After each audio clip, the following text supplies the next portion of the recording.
Et je pense qu'aujourd'hui, je vais vous contaminer une joie que je détiens dans mon cœur. Vous savez, la première chose, c'est quoi? C'est quand on entre dans la présence de Dieu. Quand on a annoncé les 14 jours, c'était juste comme un rêve. Mais les 14 jours sont arrivés et Dieu a permis que tu commences les 14 jours. Est-ce que tu peux acclamer le Seigneur pour ça? Alléluia. Alléluia. C'est la première raison qui commence à montrer comment tu seras victorieux, comment tu seras victorieuse. Parce que le diable a échoué. Il voulait faire que tu ne viennes pas, mais tu es venu. Alléluia. La joie que je partage, c'est de me retrouver ici devant vous. Je rends grâce à Dieu. Je bénis le Seigneur pour le bureau de l'église. Est-ce qu'on peut acclamer pour le bureau de l'église, représenté par un homme de Dieu, le pasteur Lee? Waouh! C'est une grâce. Et j'ai promis au Seigneur que toute la gloire va lui revenir. Toute la gloire va lui revenir. Et je vais prendre vraiment soin de bien faire ce qu'il m'a dit de faire. Amen. Le thème c'est Seigneur, fais-moi voir ta gloire. Amen. Exode 33, verset 18. On va lire ensemble Exode 33, verset 18. La parole de Dieu déclare: Moïse dit, fais-moi voir ta gloire. Amen. Est-ce que tu peux répéter, fais-moi voir ta gloire? Amen. Ça sera ton partage aujourd'hui. Je suis venu aujourd'hui en introduction à ces merveilleux moments. Vous savez, quand les courses marathon où on fait les courses relais, c'est moi qui ai les bâtons aujourd'hui. Je suis en train de bien courir afin de le donner à la personne qui viendra après moi. Mais je vais poser les fondements de ces séminaires. Mais je sais que le Seigneur va nous faire beaucoup de bien. Est-ce que tu le crois? Aujourd'hui, quand je suis venu, je me suis assis là-bas, j'ai senti une conviction venir et demander, tu t'attends à quoi? Amen. Tu t'attends à quoi? Tu n'es pas obligé de me répondre. Commence déjà à réfléchir. Parce que quand nous allons finir avec la prédication, tu vas maintenant voir et dire à Dieu, je vais voir c'est à quoi je m'attends. Amen. Fais-moi voir ta gloire. Le mot gloire, dans son sens ancien, et disons dans le langage vraiment de la Bible, quand on regarde dans les origines, on parle de kabod. Et la kabod veut dire le poids de Dieu. Le poids de Dieu. Et le contexte de cette parole ici, nous sommes à un moment où Dieu est en train de dire à Moïse que je ne vais plus marcher avec toi. Je vais vous laisser avancer. Parce que si moi je viens, je risque de vous tuer tous. Et Moïse discute avec Dieu. Il dit non, ça ne marche pas comme ça. J'aimerais que toi-même, tu viennes. Parce que c'est comme ça qu'on saura que c'est toi qui nous as sauvés. Et il demande, est-ce que j'ai trouvé grâce à tes yeux? Et si j'ai trouvé grâce à tes yeux, fais-moi voir ta gloire. Et Moïse crie à Dieu, fais-moi voir ta gloire. Je vais voir le poids de ta présence, le poids de Dieu. Il y a certaines questions dans nos vies où on n'a pas besoin qu'on parle beaucoup. On veut juste que Dieu vienne faire la différence. Amen. On a juste besoin que Dieu vienne faire la différence. Et cette semaine, c'est une semaine de différence. C'est une semaine dans laquelle Dieu va marquer la différence. Pourquoi? Il va laisser son poids. Donc on va sentir sur la balance que ça commence à peser. Il y a des gens qui, quand les sorciers venaient sur la balance, quand ils s'y mettaient, c'est eux qui pesaient plus que toi. Mais maintenant, quand tu vas compter à partir d'aujourd'hui, en sortant, les choses vont commencer à changer. C'est toi qui vas peser. Parce que le poids de Dieu sera aussi là. Quand on parle de Dieu, on dit que la terre est son marchepied. Ça veut dire que lui, il est au ciel, son marchepied. Donc, il ne met que le pied sur la terre. Imaginez-vous maintenant s'il entrait totalement. Je suis en train de parler de ces dieux-là. Bien-aimé dans le Seigneur, fais-moi voir ta gloire est un cri. Fais-moi voir ta gloire. C'est quelqu'un qui est en train de crier à Dieu, qui ne veut pas rester calme. Il crie, Seigneur, fais-moi voir ta gloire. C'est un cri. Le thème d'aujourd'hui est un cri d'un homme ou d'une femme qui est fatigué des théories et qui veut voir son Dieu agir pratiquement. Le thème d'aujourd'hui est un rappel à Dieu pour dire je te fais confiance, agis. Si tu n'es pas venu avec cette intention, je suis en train de susciter. Les gens qui vont crier aujourd'hui, fais-moi voir ta gloire. Il veut dire à Dieu, je te fais confiance, agis. Le thème d'aujourd'hui, c'est un thème, un cri de quelqu'un qui fait un abandon, qui dit, je n'ai plus d'efforts à fournir. Prends ta place, mon Dieu. Prends ta place. Je ne sais pas où tu en es, où ta famille en est, où tu en es dans le travail. Mais il est des temps où tu veux dire, j'abandonne. Prends ta place. Ce thème est un cri. Ce thème est un cri de celui qui a entendu parler de Dieu et qui veut le voir. Le contexte, il fait que Moïse dit, je vais te voir. Parce que quand on parle de la gloire, on parle du poids, mais pas n'importe quel poids. Le poids de sa présence. Donc, viens peser ici que je te voie. Je suis en train de vouloir assurer à quelqu'un aujourd'hui. La certitude de l'existence de Dieu est plus certaine que ton existence. Ça veut dire si tu peux croire que toi tu es là, tu vois comment tu t'habilles. C'est comme ça comme tu peux croire encore plus que Dieu est ici. Je suis en train de dire à quelqu'un, Dieu est à côté de toi. Il est là. Il n'est pas loin. Il est ici. J'ai longtemps entendu parler de Dieu. Ça c'est Job qui crie. Il dit non, j'ai longtemps entendu parler de toi. Mes yeux t'ont vu maintenant. Je crois aujourd'hui que tu vas voir le Seigneur. Tu vas voir sa gloire. Ce thème est un cri de quelqu'un qui a vu de grandes choses hier. Mais qui veut voir quelque chose de nouveau qu'il ne connaît pas encore. Hier, tu as vu Dieu te donner un enfant après 10 ans. Mais aujourd'hui, tu veux voir Dieu te donner l'argent pour que cet enfant étudie. Ne te contente pas de ce que Dieu a fait hier. Vous savez, quand on a un Dieu si grand, on ne doit pas se contenter de Dieu dans ce qu'il a fait. On doit toujours le désirer. Parce que ce que tu as vu, ce n'est qu'une petite particularité de sa nature. Il y a encore plus. Est-ce que tu peux dire à ton voisin, il y a encore plus. Aujourd'hui, il y a encore plus en ce lieu. Je suis en train de te révolter. Moïse, quand il disait ça, il n'était pas en train de rire. Il était en train d'étonner. Il y a des fois où un enfant peut parler à son père, il lui parle doucement, lentement. Mais il y a des fois qu'il doit crier pour dire, papa, je vais voir maintenant ces choses se produire. Il est des temps où tu dois dire à Dieu, je veux maintenant te voir à l'œuvre. Je veux te voir. Cet homme est un cri d'un homme ou d'une femme qui met les habitudes, les coutumes, la routine des côtés et qui veut voir celui qui est le créateur en œuvre. Tu as déjà des habitudes. Toutes les nuits tu pries. Aujourd'hui que quelque chose de nouveau se passe. Tu as déjà une coutume, même les coutumes du village. Aujourd'hui quelque chose de nouveau. Quelque chose de nouveau. Qui est appelé à faire ces cris? Qui peut faire ces cris ici? Fais-moi voir ta gloire. Premièrement, tout homme peut faire ces cris. Parce que ici, je suis en train de parler de tout homme et j'amène même le païen. Ceux qui n'ont pas encore donné leur vie à Christ. Quand tu fais ces cris, c'est que tu es en train de lui demander, viens rencontre-moi pour que nous puissions faire une alliance. Que je te donne ma vie, que tu sois le Seigneur et Sauveur de ma vie. Là, tu vois la gloire de Dieu. Je suis en train de parler de choses que j'ai vu Dieu faire. J'ai demandé à Dieu, on m'a dit de parler de fais-moi voir ta gloire. J'aime bien quand je dois prêcher, mais que je vive d'abord avant. C'est pourquoi je vais prêcher.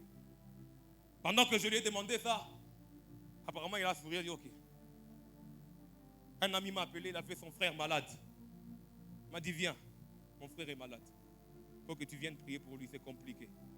Il a dit, apparemment, il doit y avoir des choses surnaturelles. Pendant que j'arrive, nous commençons à parler. Avant que je ne prie, je lui dis, mon frère, est-ce que tu as déjà reçu Jésus-Christ comme Seigneur et Sauveur de ta vie? Est-ce que tu le connais? Il dit, oui, je le connais. Est-ce que tu veux le recevoir? Il dit, oui, je veux le recevoir. Je l'amène dans la prière d'acceptation. Il dit à Jésus-Christ, je t'accepte aujourd'hui comme Seigneur et Sauveur de ma vie. Je te reçois comme mon Dieu. Et quand il a reçu le Seigneur Jésus-Christ, j'ai prié pour le frère. Je chassais la maladie. Je suis en train de dire des choses qui sont vérifiées. La nuit, on me rappelle, on me dit, le frère a fait un rêve. Et ça l'a tiqué, ça l'a troublé. Apparemment, je ne comprends plus. Je suis revenu, j'ai dit à Dieu, le sang de Jésus-Christ parle. Le sang d'Abel a crié. Mais le sang de Jésus-Christ parle mieux que le sang d'Abel. Si ce jeune homme est réclamé par un esprit de mort, que ton sang commence à parler pour le ramener. Aujourd'hui où je vous parle, le frère est en train de voir comment demain il va rentrer à la maison. Parce que son état s'est amélioré. Qu'est-ce que je suis en train de dire? Tout homme peut faire ses cris. Et le premier, le païen qui ne connaît pas encore Dieu, qui ne l'a pas encore reçu, fait ses cris pour dire à Dieu, viens, deviens mon Seigneur, deviens mon Sauveur. Parce qu'il y a des choses qui vont se passer dans ces 14 jours auxquels tu ne vas rien vivre si tu n'as pas encore donné ta vie à Christ. Deuxièmement, c'est tout enfant de Dieu. Tout enfant de Dieu peut faire ses cris. Dire à Dieu, fais-moi voir ta gloire. Tout enfant de Dieu, tout celui qui est né de nouveau. Non pas seulement qu'il a le droit, il a le devoir de crier comme ça. Troisièmement, c'est tous ceux qui sont en face d'une situation compliquée ou impossible. Ta situation devient intenable. On commence à chasser les enfants de l'école. Tu n'as plus d'argent. Et tu ne sais même pas d'où ça va venir. C'est dans ce genre de moments ici qu'on fait ce genre de cris. Ça fait 5 ans de mariage. Pas d'enfant. On commence à chuchoter autour. C'est dans ce genre de moments que tu fais ces cris. Tu cries pour lui dire, fais-moi voir ta gloire. Quatrièmement, c'est pour qui il n'y a plus encore de temps. Il y a des gens pour qui il n'y a plus de temps. Plus de temps. Tu dois voir la gloire de Dieu. Donc c'est Dieu ou Dieu. Et cinquièmement, j'aimerais le dire parce que nous l'avons fait. C'est qui savent rendre la gloire à Dieu. Si tu sais rendre la gloire à Dieu, Dieu te fera voir sa gloire. Quand nous louons ici, pendant que nous sommes en train de danser, nous sommes en train d'exprimer notre gratitude. Nous sommes en train de dire que tu es Dieu. Mais toi, tu es en train de bouder. Tu ne vas pas voir la gloire de Dieu. Parce que Dieu fait voir sa gloire à ceux qui savent lui rendre la gloire.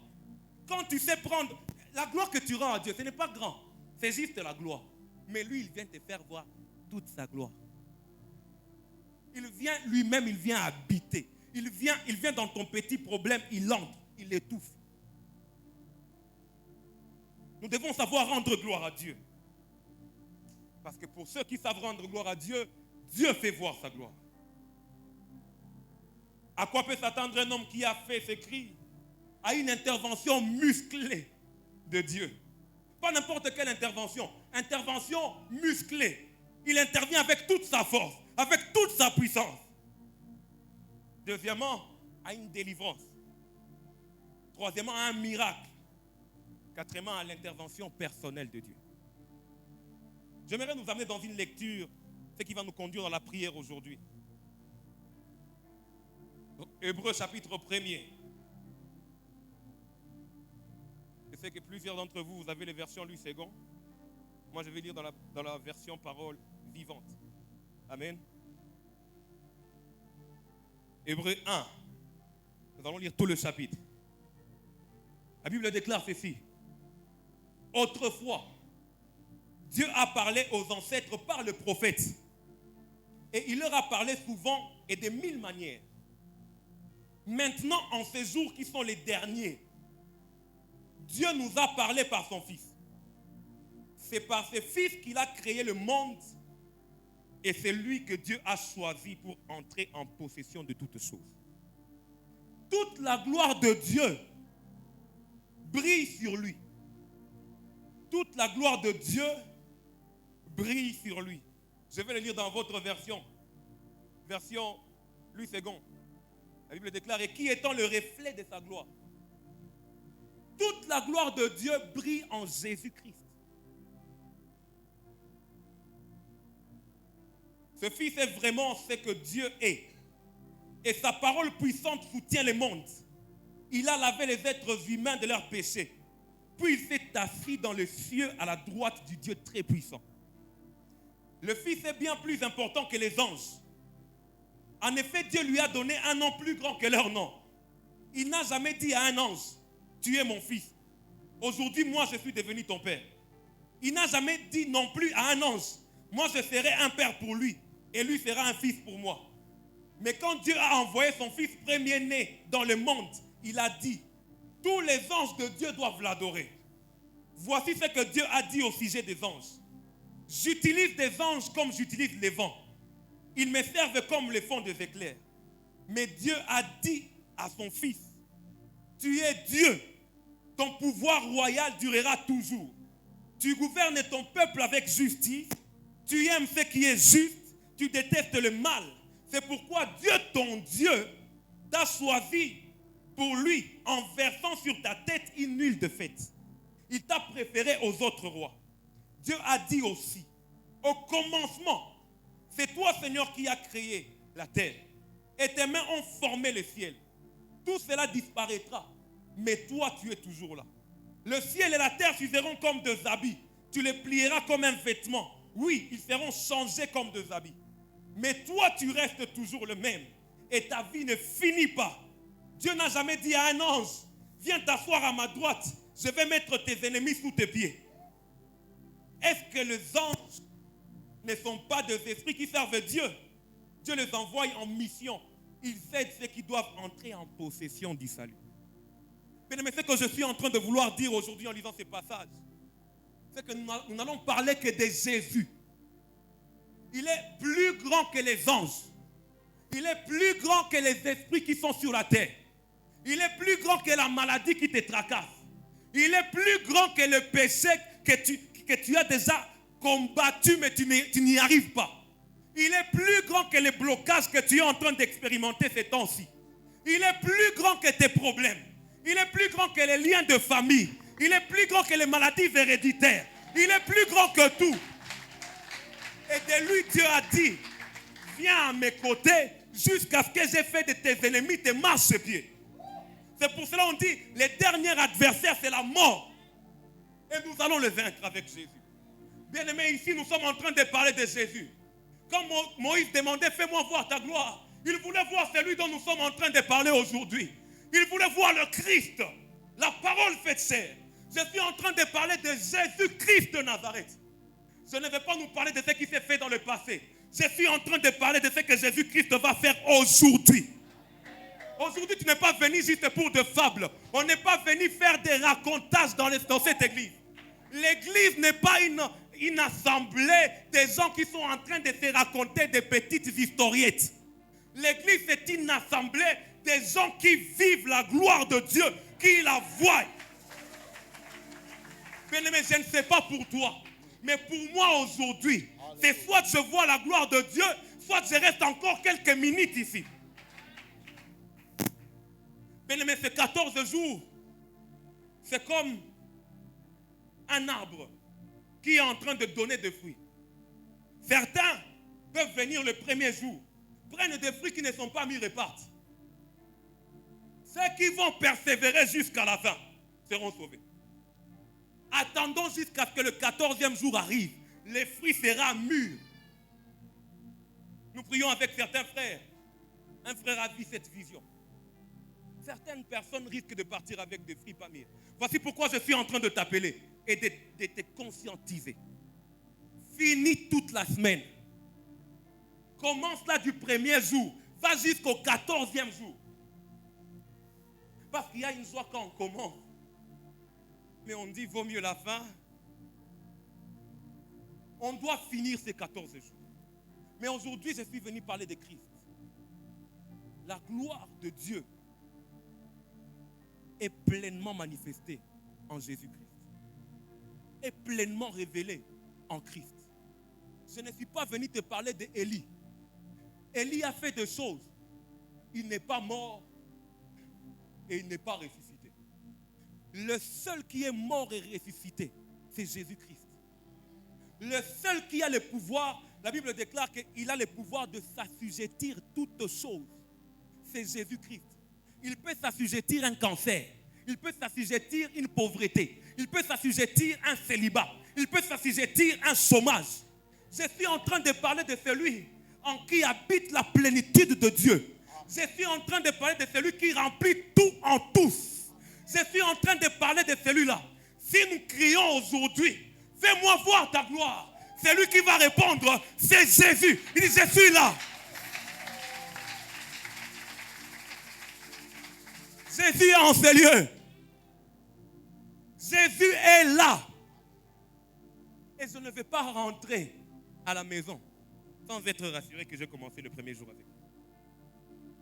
C'est possible pour certains qu'aujourd'hui, tu commences déjà à guérir de ton cancer. C'est possible que pour certains qu'aujourd'hui, que le célibat quitte ta vie. C'est possible pour certains qu'aujourd'hui, le chômage commence à dire bye. Ce que j'aime avec Jésus-Christ, c'est que c'est comme un bon défenseur. Il sait mettre les attaquants hors jeu. Je suis en train de te rassurer. Tous les attaquants du camp de l'ennemi qui sont en train de s'attaquer à toi, il va tous les mettre hors jeu. L'arbitre va siffler. Il va faire, oh, où est mon sifflet? L'arbitre va faire, tu es hors jeu. Il y a un chômage qui va devenir, il y a une maladie qui sera, il y a une stérilité qui sera, il y a une crise qui sera. Aujourd'hui, les attaquants du diable seront hors jeu. Bien-aimés, c'est par ces paroles que je suis en train de lancer un moment où quand on dit fais-moi voir ta gloire, on ne se raconte pas des histoires. On sort avec des témoignages. On s'est dit, pendant le 14 jours, moi dès les premiers jours, j'ai senti que j'avais mal ici. Le deuxième jour, il m'a guéri. Le troisième jour, j'ai eu un travail. Le quatrième jour, on m'a donné un CDI, pardon. Je suis en train de voir mon Dieu, c'est Jésus faire de choses. Quand on dit fais-moi voir ta gloire, on n'est pas en train de se raconter des histoires. On n'est pas en train de sortir en disant c'était bien les kits. Non, non, non. On dit moi pendant que j'étais en train de prier, pour la première fois, mes yeux ont vu une personne géante se tenir. C'est ça, fais-moi voir ta gloire. J'étais en train de regarder. J'ai vu une personne, je n'arrivais pas à voir son visage. Je ne voyais que ses pieds. Mais il était si grand. Il m'a dit, mon fils, je marche avec toi. Fais-moi voir ta gloire. Fais-moi voir ta gloire. C'est quand ces problèmes-là, des maris et des femmes de nuit qui te dérangent, commencent à être hors jeu. Tu commences à entendre Dieu te dire, je suis ton roi et je viens. Je ne suis pas en train de raconter des histoires. Le pasteur Luc et tout le bureau n'ont pas décidé une semaine des histoires. Non. Je refuse ce christianisme des histoires. Le pasteur Luc a dit le surnaturel existe encore. Le surnaturel existe encore. Aujourd'hui, c'est un jour merveilleux. Je sens une forte joie en moi. Parce que je sais qu'après ici, j'avais un programme de voyager. J'ai dit à Dieu, ce programme-là, je le mets dans la poubelle. Fais-moi voir ta gloire. Quand le pasteur Luc m'a dit le thème, il était là, il se rappelle, j'ai dit Amen. Il m'a dit seulement le thème, moi-même j'ai dit déjà Amen, je reçois le thème. Pour dire que ce thème, je sais que ça va changer quelque chose dans ma vie. Aujourd'hui, quelque chose doit changer dans ta vie. Ce ne sont pas des histoires dont nous sommes venus parler ici. Même ceux qui viendront après moi ne vont pas raconter des fables. Ils vont nous faire vivre la gloire de Dieu. Il y a une chanson qui monte dans mon cœur. Après, le pasteur Luc va se tenir debout. Le surnaturel Et le naturel pour toi, mon Dieu, nous le voulons en ce lieu. C'est simple, c'est tellement ça la chanson. Le surnaturel, le surnaturel. Et le naturel pour toi, mon Dieu, nous le voulons. Est-ce que quelqu'un de bonne foi peut m'accompagner dans ces chants? Oh, le surnaturel. Même si tu ne connais pas, répète seulement ces choses. Nous le voulons en ce lieu. Oh, le surnaturel. Les surnaturels et le naturel pour toi, mon Dieu. Nous les voulons en ce lieu. Quelqu'un peut acclamer pour la gloire de Dieu. Alléluia. Alléluia.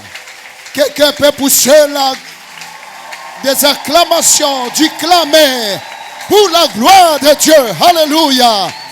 Alléluia. Alléluia. Alléluia. Alléluia. Y a-t-il quelqu'un qui est fatigué ce soir, qui peut dire à Dieu, je veux voir ta gloire? Alléluia. Alléluia. Bien-aimé, la gloire de Dieu, c'est le poids de Dieu. La gloire de Dieu. Le poids, kabod. Le rayonnement de la puissance de Dieu. Quand en fait Dieu arrive dans sa puissance, il pèse. Et quand il pèse, si c'est pour guérir qu'il est venu, même la médecine dira, je lève les mains. C'est cas ici, je ne l'ai jamais vu. Ah, je ne sais pas s'il y a quelqu'un qui me comprend. Quand Dieu vient dans son poids, dans sa puissance, même l'esprit de pauvreté dit, Alléluia. Alléluia. Quand il vient dans son poids, quand il vient dans son poids, kabod, donc ça, quand il descend, Alléluia, même la stérilité libère. Alléluia. Je suis en train de voir le poids de Dieu dans ta vie. Veuillez vous lever, nous voulons prier. Nous voulons prier. Veuillez vous lever. Nous voulons prier. Tu vas dire aux voisins. Alléluia. Le premier qui expérimente encore la gloire de Dieu, c'est Joseph. Il dit, vous voyez de vos yeux. Dis aux voisins, voisin, tu me vois de tes yeux. Et mon frère Benjamin voit de ses yeux que c'est moi-même qui vous parle. Racontez à mon père toute ma gloire en Égypte et tout ce que vous avez vu. Et vous ferez descendre ici mon père au plus tôt. Amen. Amen. Amen. Amen. Amen. Amen. Alléluia. Amen. Dis aux voisins, voisin, tu vas raconter la gloire de Dieu à tes ennemis. Dis-lui, voisin, parle à tes ennemis. Parle à tes ennemis que c'est ta saison. La saison de gloire. La saison de gloire. Acclame pour la gloire de Dieu. Alléluia. Alléluia. Jésus. Frère, avant de prier, écoute-moi. C'est Joseph qui parle à ses frères. Ils l'ont rencontré où? En Égypte. Sur une terre étrangère. Je viens dire à quelqu'un, celui qui a la gloire de Dieu sur lui. Même quand on cherchera à t'enterrer, la gloire dira, ce n'est pas ici sa place. La gloire de Dieu sur toi va refuser la mort précoce. Ah, je ne sais pas si tu me comprends bien. On a voulu enterrer Joseph dans une citerne. Mais il y avait la gloire de Dieu. Ses frères ne voyaient pas encore le reflet de la gloire de Dieu sur lui. On l'achemine chez Potiphar. Dans la maison de Potiphar, il voit le signe de la gloire de Dieu. La présence de Dieu avec Joseph.